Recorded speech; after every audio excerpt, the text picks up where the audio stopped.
Hey, what up, guys? True Boxing here. Thanks for coming back to get hit with the truth. Today, we're discussing the what's next on the former 154-pound champion, Patrick Teixeira. Teixeira fought co-featured a DAZN card on Saturday, February 13th, and he lost the WBO super welterweight title at 154 to Brian Castano by pretty much a one-sided 12-round decision. But I say one-sided because of the points. Teixeira showed a lot of heart in this fight. Before we get into that, again, guys, if you like the video, give me a thumbs up. You don't like it, thumbs down. I like the honesty. Positive or negative comment. And if you do really like the video, subscribe, please. I appreciate it. All right. So Teixeira showed a lot of heart in this fight. A lot of the rounds were competitive. He just got outworked in all of them, and got kind of bullied in there.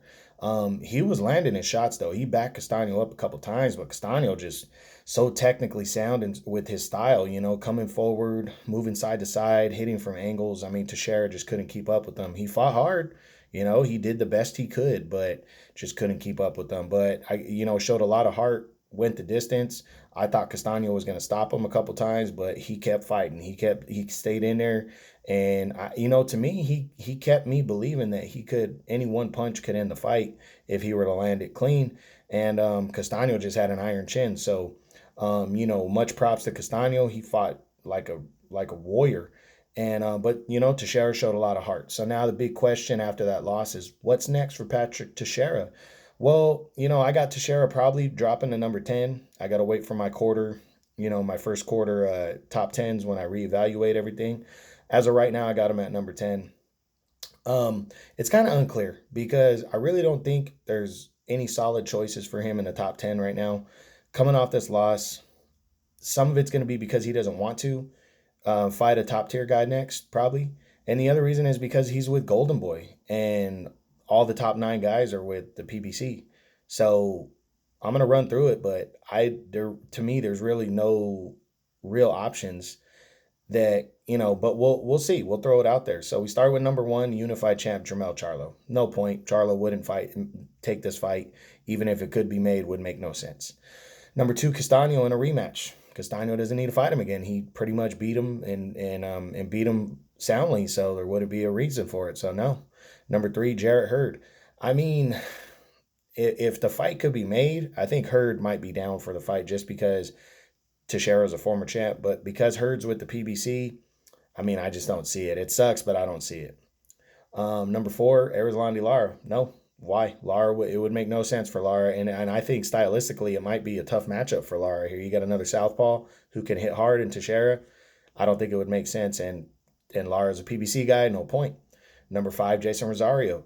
2 former champions coming off of losses. Maybe if the fight could be made, but Rosario's with the PBC. Tough fight to make, so I don't see it. Number 6, Julian J. Rock Williams. PBC guy. I don't think he'd fight him. High risk fight for J Rock. I don't see it. Number 7, Tony Harrison. PBC guy. Don't see it. Plus he hasn't fought since December of 2019. That's a risky fight anyways. Don't see it. Number 8, Erickson Lubin. I mean, if they could make like some kind of final eliminator, but Teixeira's coming off a loss, the WBC is not going to recognize him as a highly rated contender, not next anyways, and Lubin's a PBC guy, so not seeing this one. Number 9, finally undefeated Sebastian Fundora. Talented, it would be an interesting battle of southpaws right here, but again, Fundora is a PBC guy, so I'm not seeing it. The realest option, and maybe it's the one he should take, is why not move back to middleweight? Teixeira, when he lost to Curtis Stevens, I want to say it was at middleweight. I might be wrong. It might have been at 154. But Teixeira's a tall guy. He could put the weight on, and he's got some pop. So middleweight has more DAZN fighters, and possible options and shit. So I think that's probably the better option for Teixeira. Move up to 160, test the waters out.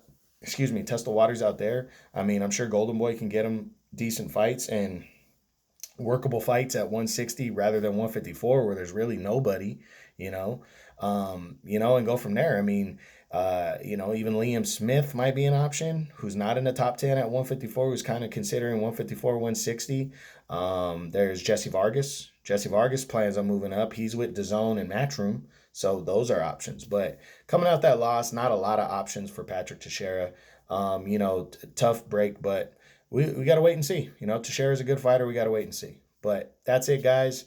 That's the what's next on Patrick Teixeira, the former WBO super welterweight champ at 154. Hope you enjoyed it. True Boxing, you've been hit with the truth.